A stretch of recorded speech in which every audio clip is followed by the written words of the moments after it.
Have you ever heard of a man who was an instrument of destruction, yet also a vessel of unexpected mercy?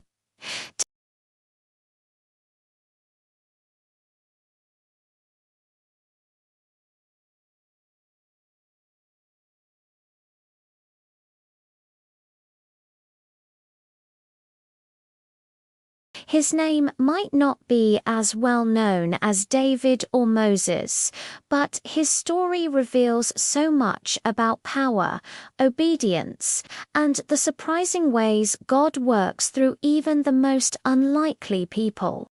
Nebuzaradan appears in the books of 2 Kings and Jeremiah. His title was Rabtabig in Hebrew, which translates to Chief of the Slaughterers or Captain of the Guard. He was the top commander for Nebuchadnezzar, the mighty king of Babylon. When you hear a title like that, you probably picture a ruthless, iron-fisted warrior, and you wouldn't be entirely wrong. His job was to execute the king's orders without question, and in this case, the orders were severe. The backdrop to our story is a time of great turmoil. The kingdom of Judah had repeatedly turned away from God, ignoring warnings from prophets like Jeremiah. They had fallen into idol worship and social injustice. God, in his long-suffering, had given them countless chances to repent, but they refused. Finally, the time for judgment arrived. And the instrument of that judgment, the formidable Babylonian Empire, led by King Nebuchadnezzar with Nebuzaradan as his chief enforcer.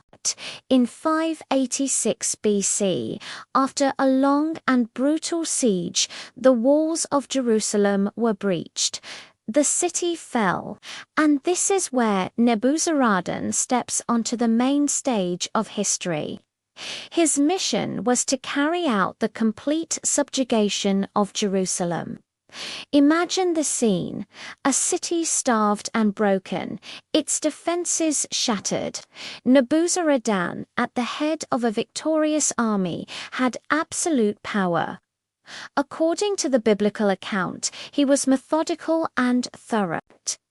He burned down the magnificent Temple of Solomon, the very house of God that had stood as the heart of Israel's worship for centuries. He also burned the king's palace and all the great houses of Jerusalem. He ordered his soldiers to tear down the city's protective walls, leaving it completely defenseless. The destruction was absolute, a fulfillment of the prophecies of judgment.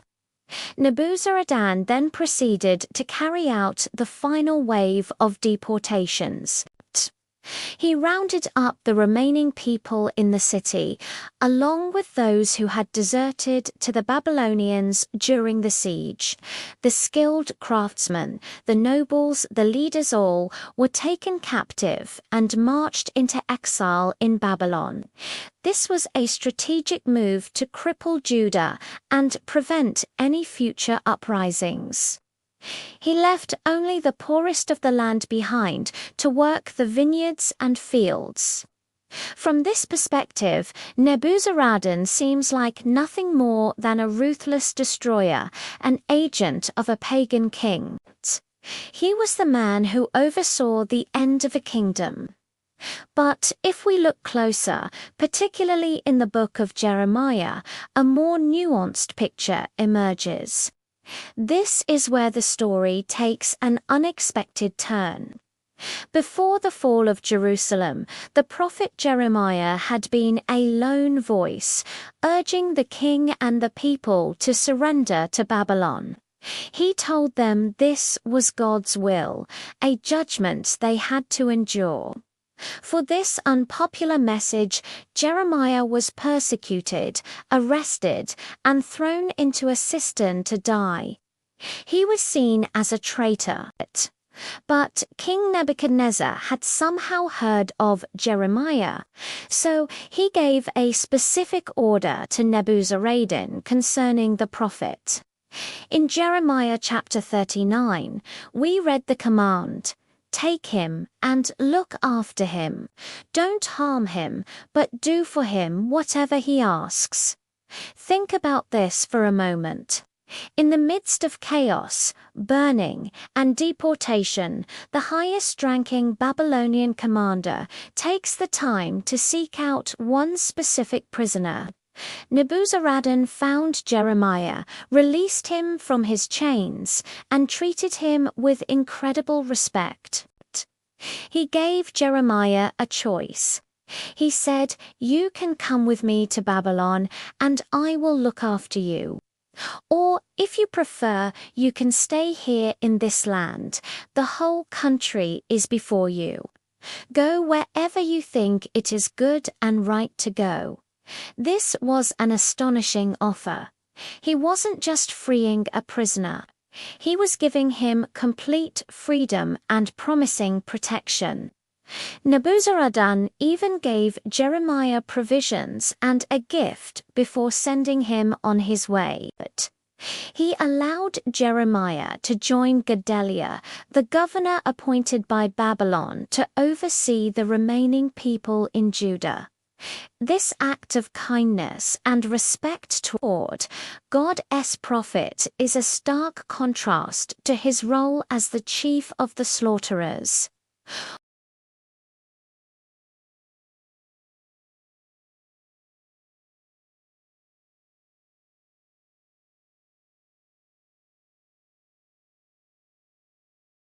He was an instrument of God's judgment, but he also became an instrument of God's preservation for his chosen servant Jeremiah.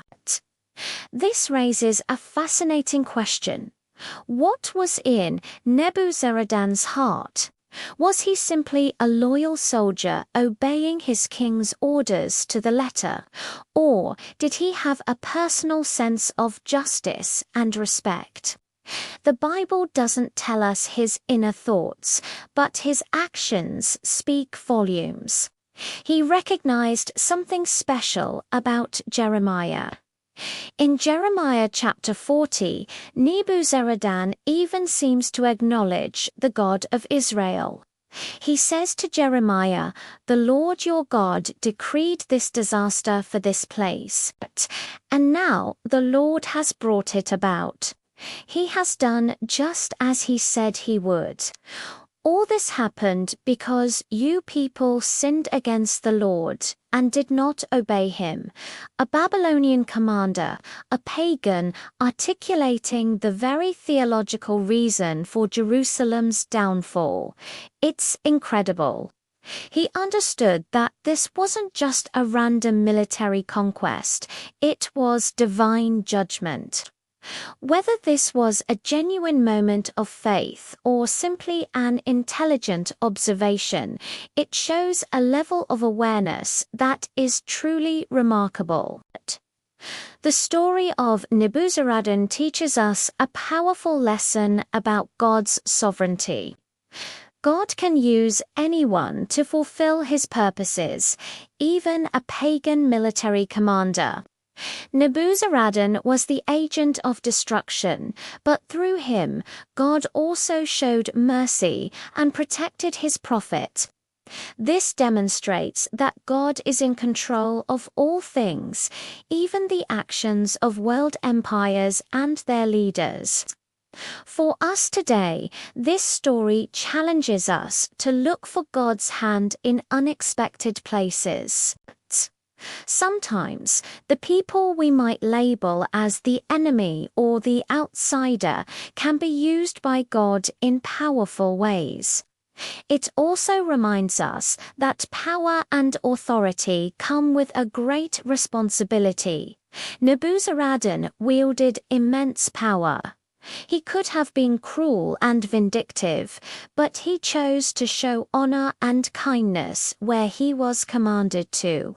He executed his orders with precision, but also with a degree of discernment. His story is a testament to the complexity of human beings and the intricate tapestry of God's plan. He wasn't a hero in the traditional sense.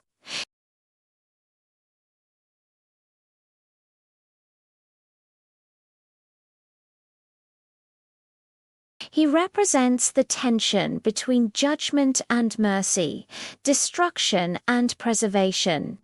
So, the next time you read through the dramatic fall of Jerusalem in the Bible, remember the name Nebuzaradan.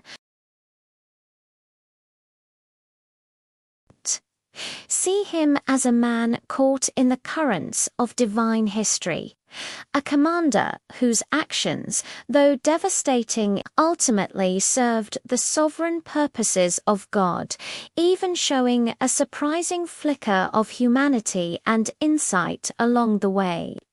His story is a powerful reminder that God's plans are far grander and more intricate than we can ever fully comprehend. Thanks for joining us on this deep dive into a lesser-known biblical figure. If you found this story as compelling as I do, make sure to hit that like button and subscribe for more content that uncovers the hidden gems of the Bible. Let us know in the comments what you think about Nebuzaradan's role. Was he just a soldier or something more? See you in the next video.